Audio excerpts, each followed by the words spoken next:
Bom dia, conectando aqui no YouTube, que será transmitido em seguida, conectando aqui no nosso Insta. Bom dia, Padre. Bom dia, nossa querida Gildaci Guerreira. Bom dia, Leila Carvalho. Bom dia, pessoal. Bom dia, Padre. Bom dia, tudo bem por aí?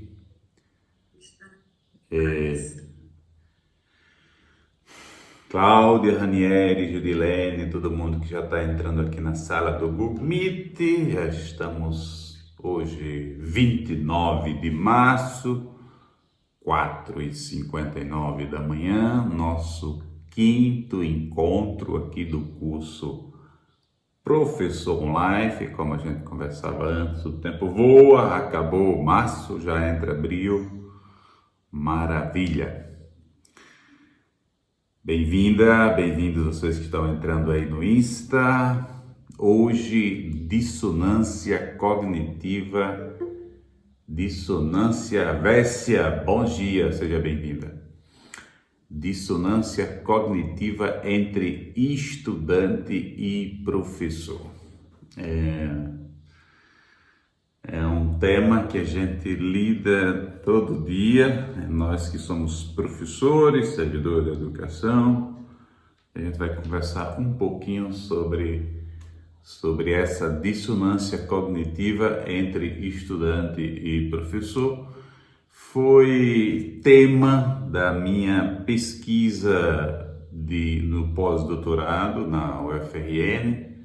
No resumo, eu dizia o seguinte: a pesquisa busca compreender as causas da dissonância pedagógica entre o universo cognitivo docente-discente, entre o universo cognitivo do professor e do estudante, e, sobretudo, busca resposta à seguinte indagação filosófica levantada na conclusão do estudo de caso do doutorado: por que a autocomunicação nas redes digitais emancipa a autonomia acadêmica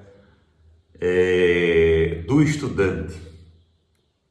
E a gente viu que o fenômeno da descentralização midiática, da descentralização no acesso ao conhecimento, é um dos elementos que influencia na dissonância, no aumento dessa dissonância cognitiva entre professor e estudante.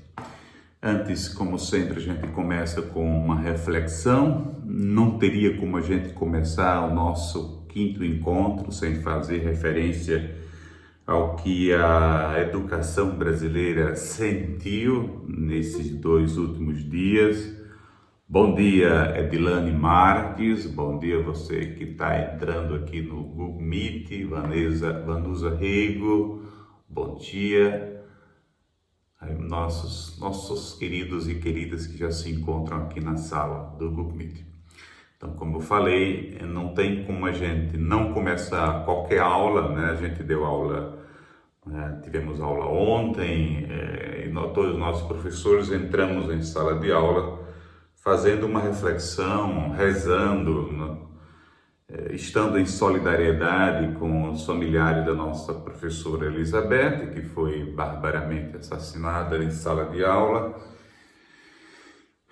E nós, como educadores, nós como professores, sentimos, porque cada professor é um pedacinho da gente, né? Nós nos sentimos unidos na missão que a gente abraça na vida, né? Quando morre um padre, morre um pedacinho da gente, e quando morre um professor, também morre um pedacinho de cada educador brasileiro.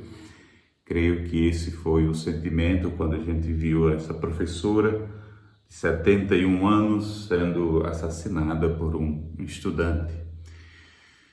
Que não é o caso de fazer uma avaliação dos motivos pelos quais um estudante chega a tirar a vida, não só de um professor, mas estava mentalmente preparado para tirar a vida de outras pessoas. Aqui é lógico, tem todo esse contexto de bullying, mas nada justifica, nenhuma doença justifica roubar ou tirar a vida de alguém, né? Podemos fazer, né, estudar, inclusive a dissonância cognitiva ou pedagógica tem também a ver, né, com essa questão do bullying, né? Influencia também nesse processo. Mas o que nos faz refletir no início desta live sobre a nossa querida professora Elizabeth, conhecida por Beth, é essa missão que cada um de nós assume e que é uma missão de risco, né? Sobretudo nos tempos de hoje. Creio que você concorda comigo, você que está no Insta, você que está aqui, né? Ninguém sabe quem é quem na área, no ambiente, por isso a gente inicia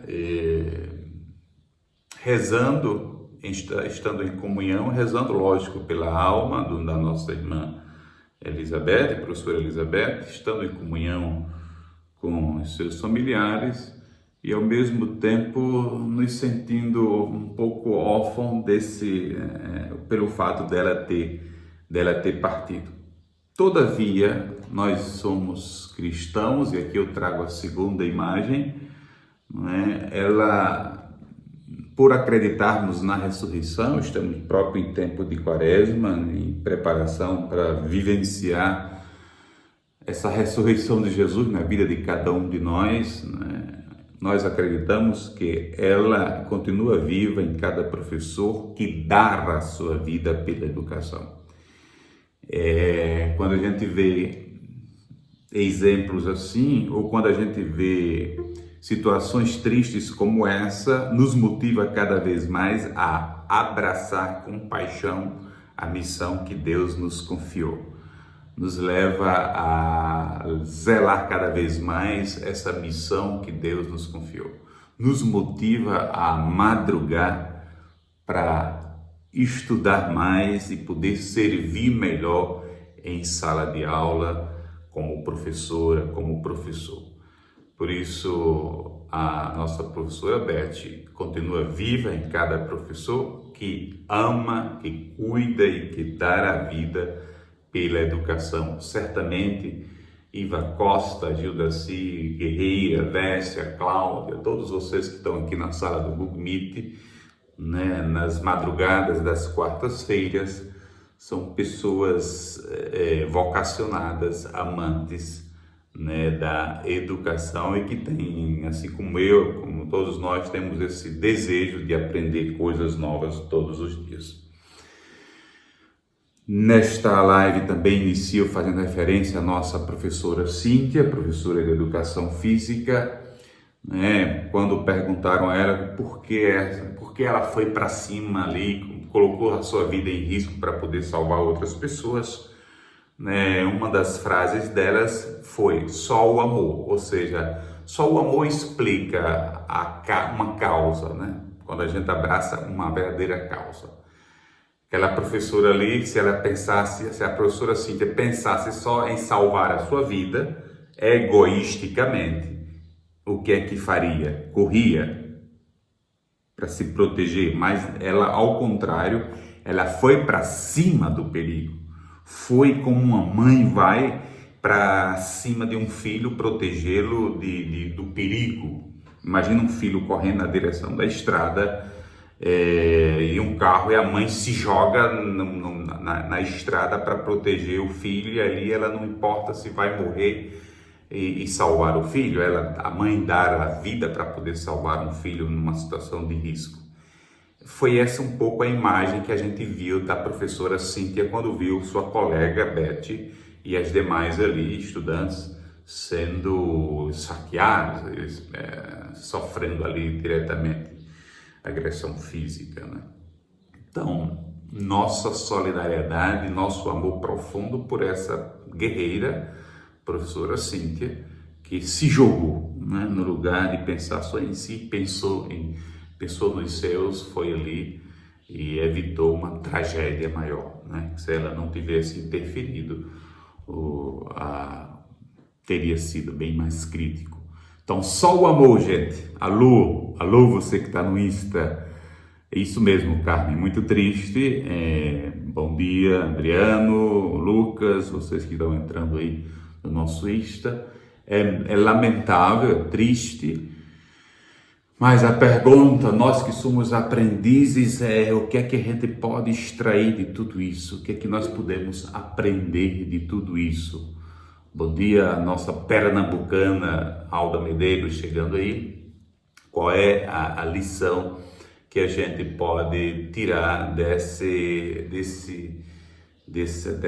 cenário lamentável que a educação brasileira assistiu e sentiu diretamente?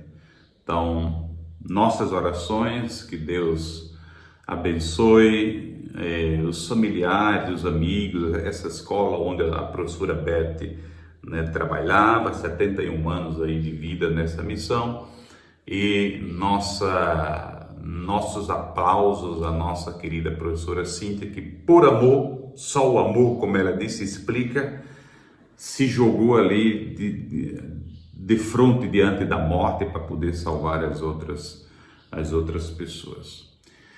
Feito isso, vamos para o nosso tema, como vocês viram no início, dissonância cognitiva entre estudante e professor. Inicialmente, o que é dissonância? Sempre, né, vem do latim, tem origem no latim, essa palavra dissonância, que significa discordância ou falta de harmonia. Palavra latim, esse dis aí, esse prefixo dis, né, que indica separação ou negação. E sonância, sum, né, vem, a gente já imagina uma orquestra sinfônica. Quando nós que cantamos, né, nós que somos de igreja, que cantamos todo dia, a gente percebe quando a coisa está em consonância e quando está em dissonância. Então, refere-se a uma falta de harmonia ou uma incompatibilidade entre duas ou mais coisas ou duas ou mais pessoas. Em geral, a dissonância é uma sensação de desequilíbrio ou falta de coerência que pode ocorrer em diferentes contextos e áreas do conhecimento. Caminhando para a dissonância didática, antes de chegar na dissonância didática, o que é dissonância cognitiva? É um estado psicológico de desconforto que ocorre quando uma pessoa mantém duas ou mais crenças ou valores que entram em contradição ou entram em conflito entre si. Um exemplo prático de dissonância é o fumante. O fumante, ele sabe que ao fumar ele está destruindo a sua vida, mas mesmo assim ele fuma.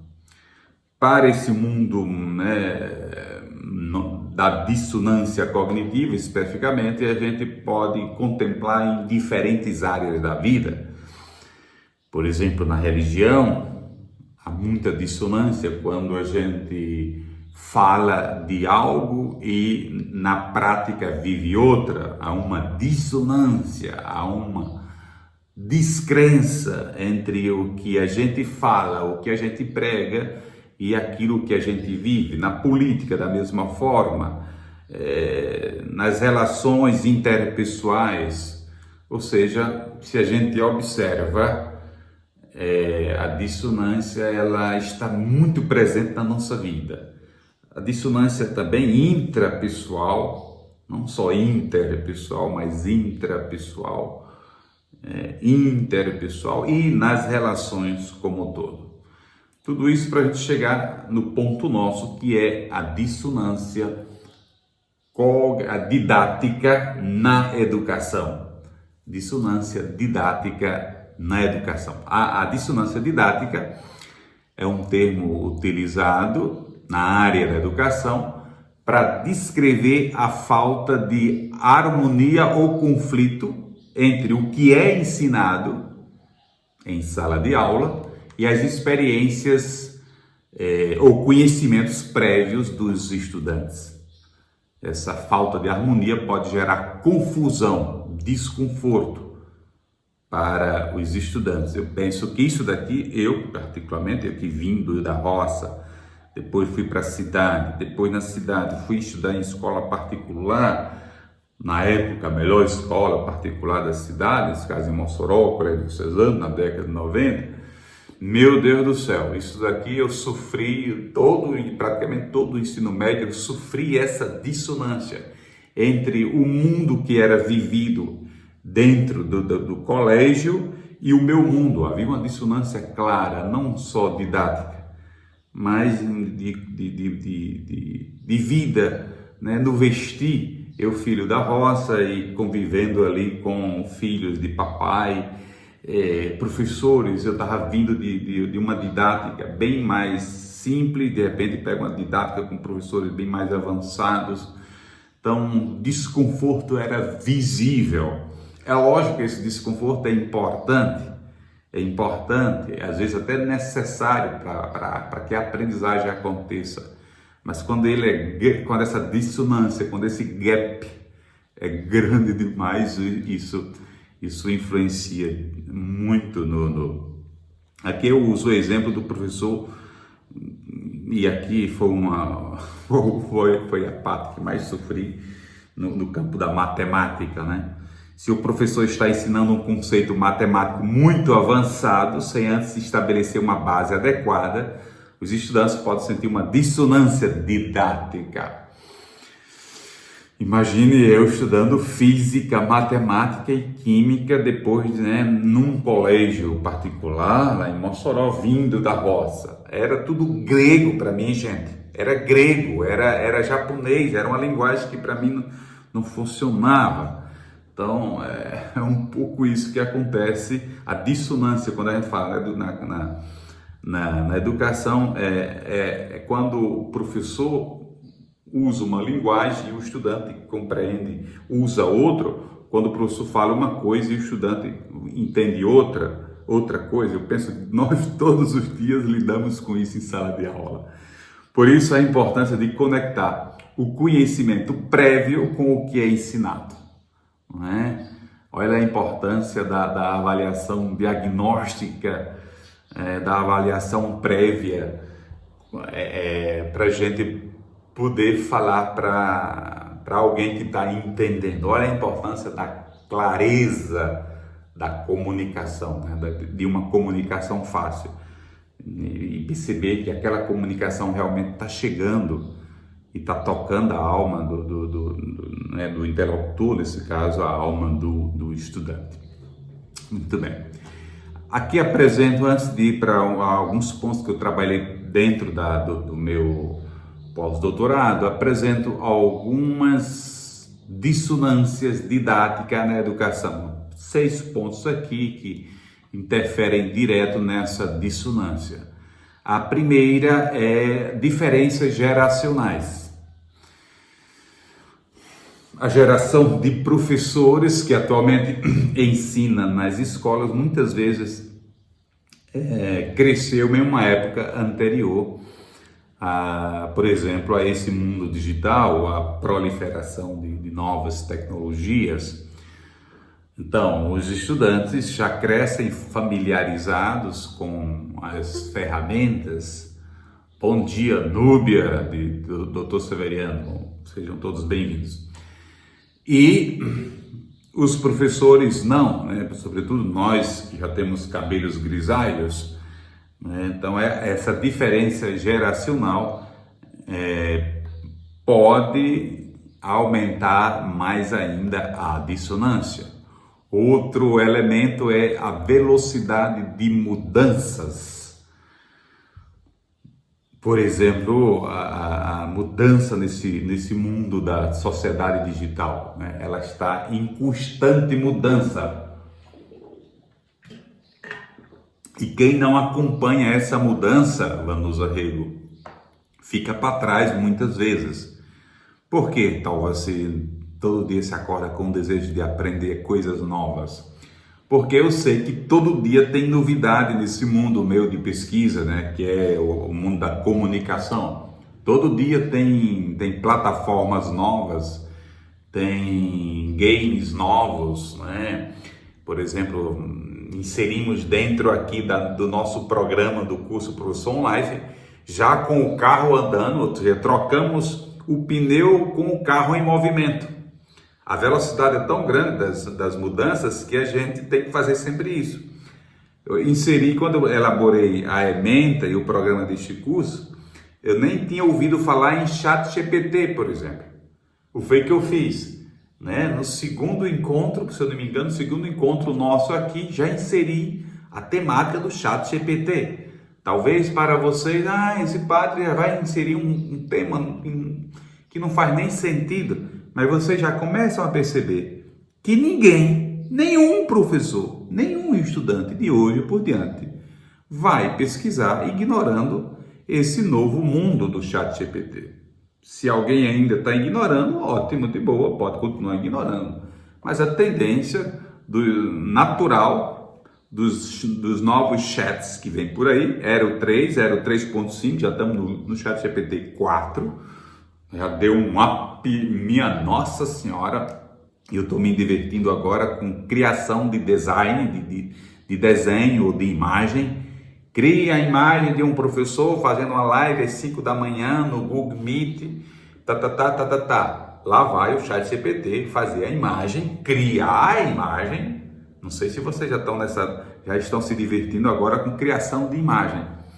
Crie a imagem de um professor correndo na roça, no sertão nordestino. Aí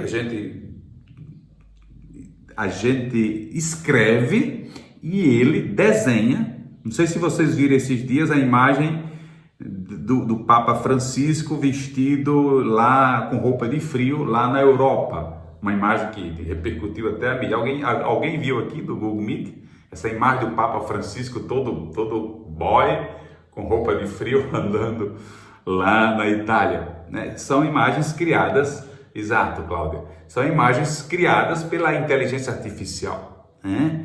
Para dizer que a velocidade da mudança é uma coisa impressionante, coisa que não acontecia antes. As mudanças para acontecer antes eram geracionais, ou seja, passavam gerações para que aquela inovação, né, ou aquela nova mídia pudesse, né, se tornar ali uma coisa real para todo mundo. Exato, Cláudia, ali foi criado, exatamente, ali foi criado, se eu quisesse, a gente pode se divertir, se vocês quiserem, a gente pode, achei que era real. Não, tudo é criação.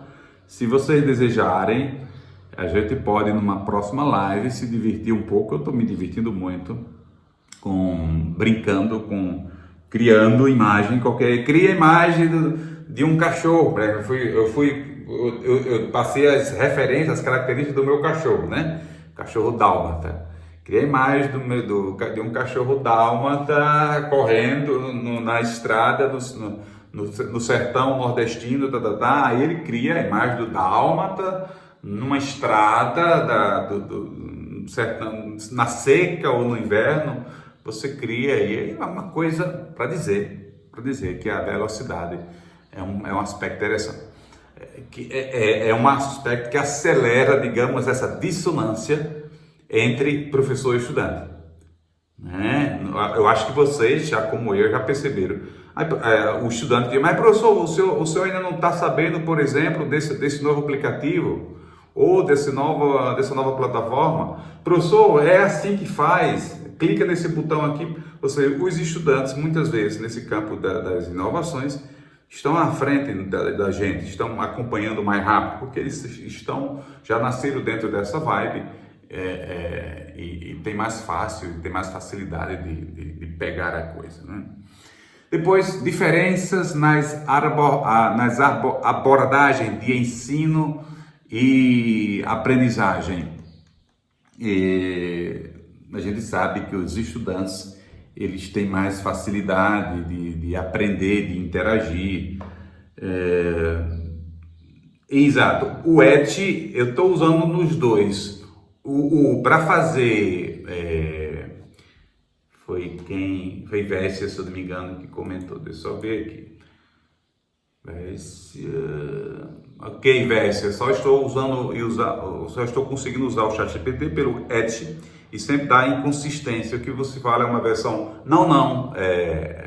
Eu uso o do Edge é o da Microsoft, que é quem está com o maior pedaço do bolo da OpenAI, né?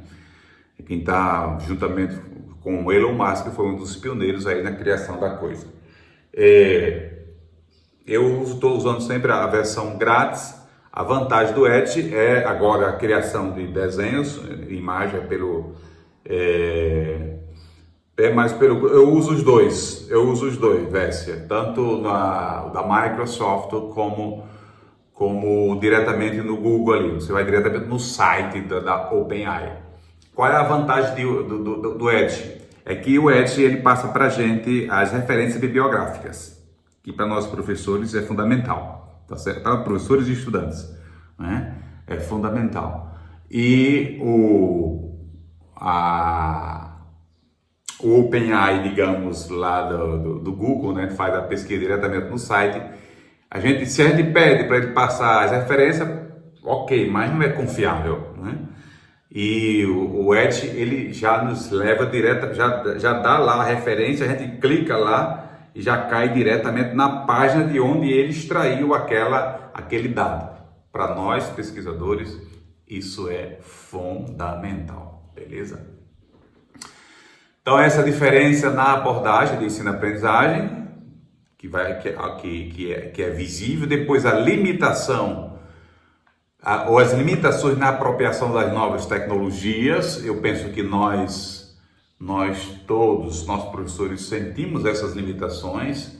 Não sei se...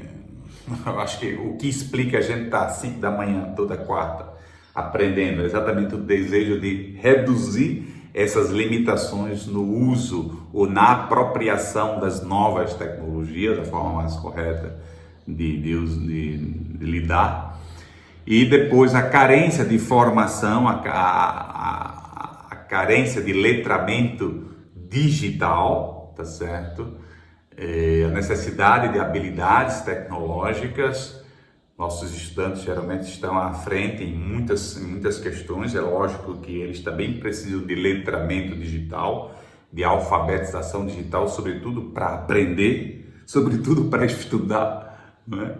Eles são bravos para os games, eles são bravos para a diversão, eles são bravos para TikTok, Instagram, para esse mundo, para essas bolhas que são muito viciosas e pequenas para o mundo, né, para aquilo que existe na internet, mas eles são carentes também para aprender de verdade nesse mundo, né, digital.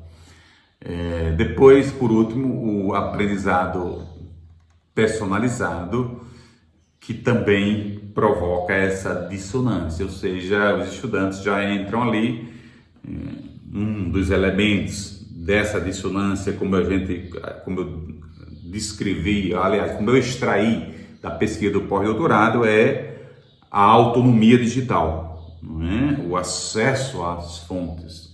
O estudante agora acessa diretamente sem passar por um porteiro, sem passar por uma biblioteca, sem pedir permissão a um professor. Ele vai lá na internet e baixa em PDF o livro ali em minutos. Aquele livro que o professor diz, olha, você vai na biblioteca e tal, e fala lá e consegue. O estudante, em segundo, vai lá na internet. Tem sites diversos onde a gente acessa diretamente todos, ou quase todos os livros, gratuitamente. Claro, tem a questão do copyright aí, mas os estudantes, sabem, sempre eles aprendem a lidar e acessar, né, os seus livros, os seus PDFs. Digo isso porque sou estudante e eu também gosto de correr atrás.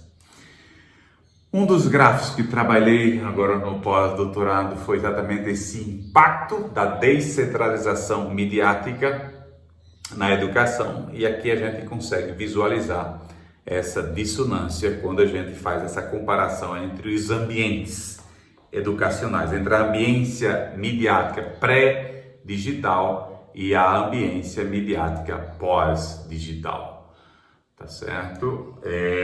Vamos lá, primeiramente a questão da intermediação.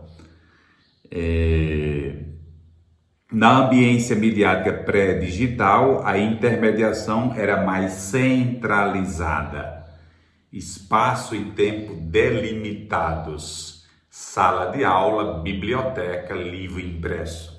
Então veja que tudo era delimitado e mais centralizado, a intermediação.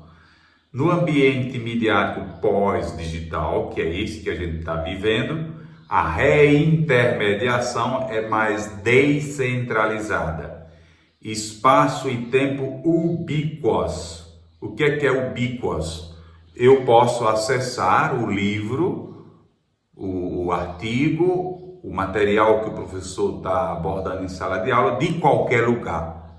Não importa se eu estou na praia, se eu estou em casa, se eu estou na roça, onde tem Wi-Fi, onde tem internet, eu tenho acesso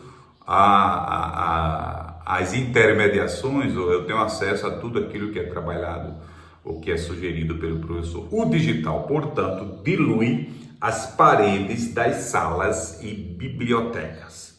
Então, se antes do digital eu teria que ir para uma sala, para uma biblioteca acessar tal conhecimento, tal conceito, estudar tal coisa, agora não preciso mais.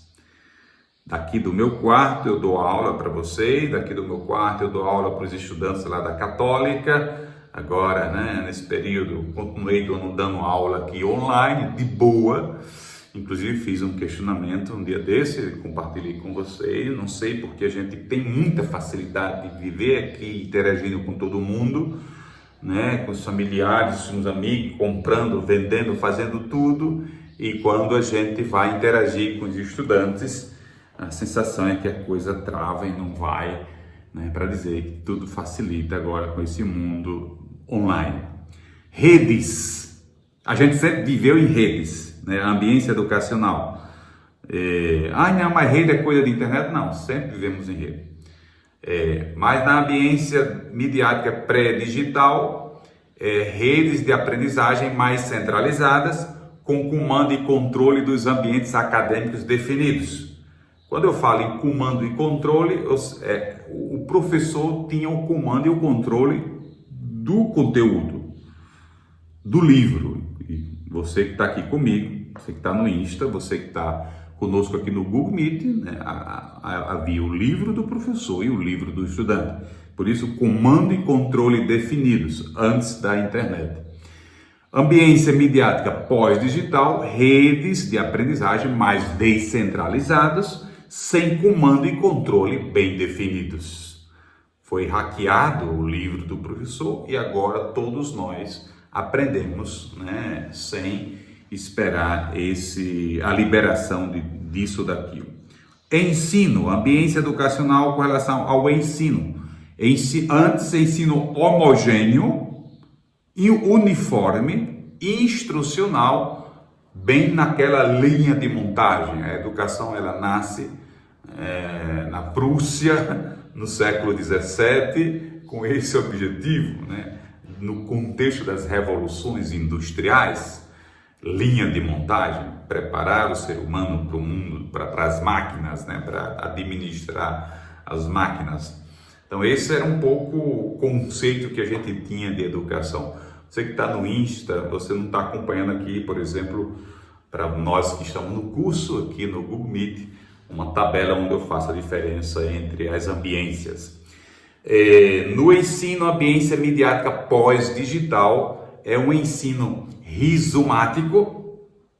Isso é um conceito criado por um francês, o Deleuze, ele e outros colegas, para dizer que O ensino agora é mais flexível, é mais colaborativo, é mais horizontal, semelhante a essa raiz do rizoma, né? Não linear, transdisciplinar, ubíqua, aprende de qualquer lugar e ensina também. Eu estou ensinando aqui do meu quartinho, do meu escritório, e personalizado. Veja a diferença aí nas ambiências que aceleram essa dissonância.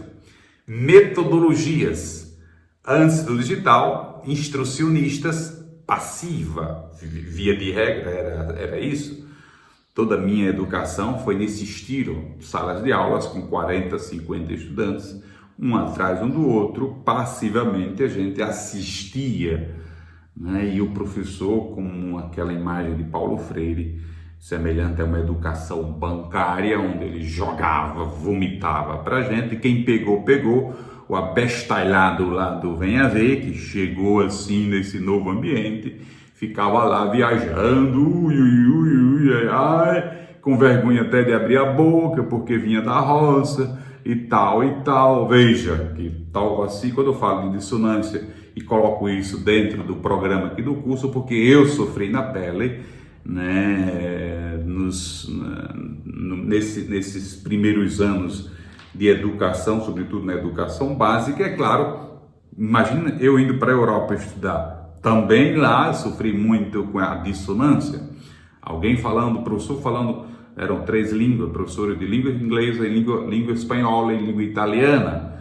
Eu fui com o inglês fraquíssimo, ou seja, essa dissonância faz parte, creio, da vida de todos os estudantes. Uns sofrem mais, outros sofrem menos.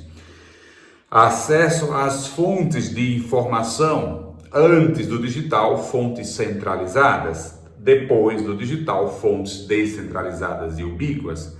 Autonomia e protagonismo estudantil.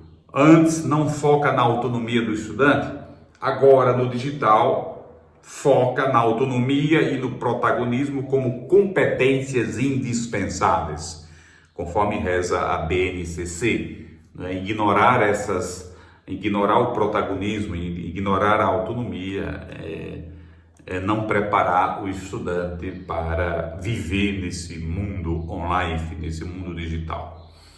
E por último aqui, o ensino-aprendizagem personalizado. Antes do digital, não havia mídias para a personalização do ensino-aprendizagem em larga escala. Então era impossível. E aqui a gente entende por que a educação era de massa. Porque não existiam meios, mídias, que favorecessem uma educação mais personalizada. De fato, tudo era centralizado e a gente dependia desse centro.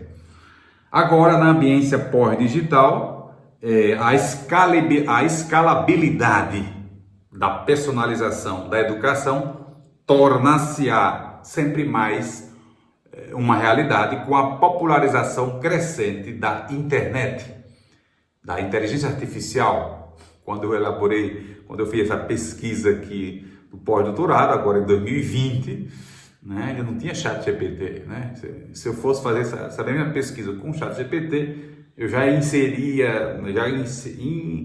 colocaria aqui a IA de força dentro dessa pesquisa, porque há 2 anos a IA ainda era coisa muito de programadores. Hoje a gente está conversando com ela, a gente está aprendendo com ela, é claro, né, na fase bem embrionária.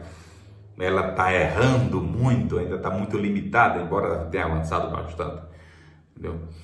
Então, e blockchain, que também é a base ali, a placa-mãe dessa descentralização.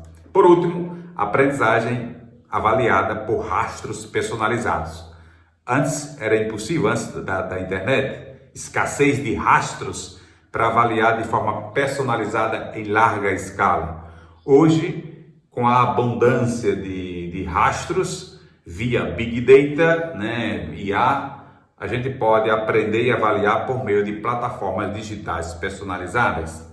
Se a gente pega, por exemplo, o formulário do Google, um Kahoot, um Quizlet, uns quizzes, todos eles, né, trazem ali em tempo real a progressão do aprendiz ou do estudante. A gente pode acompanhar de forma escalável, como a gente diz, cada estudante e aí avaliar de forma personalizada. Como sugestão de filme para esse nosso tema, eu trago o filme A Preciosa, uma história de esperança, uma estudante que sofreu na pele a dissonância didática, cognitiva, e conseguiu, e o exemplo de superação, certamente um filme que vocês já assistiram, mas outra coisa é assistir com essa ótica, da dissonância didática cognitiva entre professor e estudante. Esse filme já está disponível aqui no YouTube gratuitamente, tá certo? Sugiro quem desejar, lógico, esse filme aí. E o sugestão de livro, eu sugiro o meu artigo científico, que é o resumo da pesquisa do pós-doutorado, que está nessa Revista Brasileira de Ciência da Comunicação, que foi nesse volume aí 44, de setembro a dezembro de 2021, portanto de 2 anos atrás, tá certo? Se vocês clicam aqui, vocês acessam diretamente o artigo científico. Eu fiz em coautoria com o meu orientador, o professor Jussiano Lacerda, da UFRN. Próximo encontro, 12/4, nós vamos para o modelo HyFlex de ensino online e apresentar para vocês as ferramentas para lidar com esse novo modelo. Novo, mas que já é usado por nós, talvez com outro nome, mas nós vamos abordar essa temática do modelo HyFlex de ensino. 5h40, hoje eu fui até fiel ao tempo. Você que está aqui no nosso Google Meet, alguma curiosidade, alguma pergunta? O que é que vocês acharam dessa temática de hoje? Dissonância entre nosso mundo de professor e o mundo do estudante. Queria um comentário, 1 minutinho de vocês aí, para a gente poder correr. O nosso professor está pronto já para vir aqui correr comigo nas ruas de Pau dos Ferros. Alguma pergunta? Tudo claro? Houve dissonância cognitiva entre a minha fala aqui e a compreensão de vocês? Creio que não, mas queria também ouvir o feedback de vocês. Desculpa que minha câmera... De boa, Vécia, de boa. Mas para dizer que é sempre um estímulo acordar e ter esse momento de reflexão, de coisas novas, de termos novos, de nos estimular aqui, nos fazer crescer todo dia, buscar, nos inquietar. Até vamos usar a primeira pessoa. Eu me sinto, motivada e incomodada a buscar. E eu penso que é muito bom. Então, parabéns, obrigada de coração. Obrigado, digo eu, Vécio. O que me motiva a estudar são vocês aqui. Esses momentos são muito estimulantes. Obrigado, Cláudia Moraes, estimulante para mim. Vocês me motivam a aprender coisas novas. Que mais? Mais algum comentário? Senão a gente vai se despedindo. Agradeço imensamente, temática magnífica e bastante reflexiva. Muito obrigado, Núbia, Cristina, de Dr. Severiano. Vocês são professores 5%. Essa teoria eu expliquei lá para a Núbia. Depois a gente pode até conversar a respeito. Muito obrigado, Cláudia, obrigado, Iva, obrigado, Gidilene, Alda, Jana Lúcia, Ranieri, Marlene, Raimundo, Edilânia, Bécia, Gildaci, Leila, todos vocês que estão aqui na sala, obrigado vocês que estão aqui no Insta, compartilhe, quem sabe essa live possa tocar e ajudar a algum professor ou algum estudante por aí.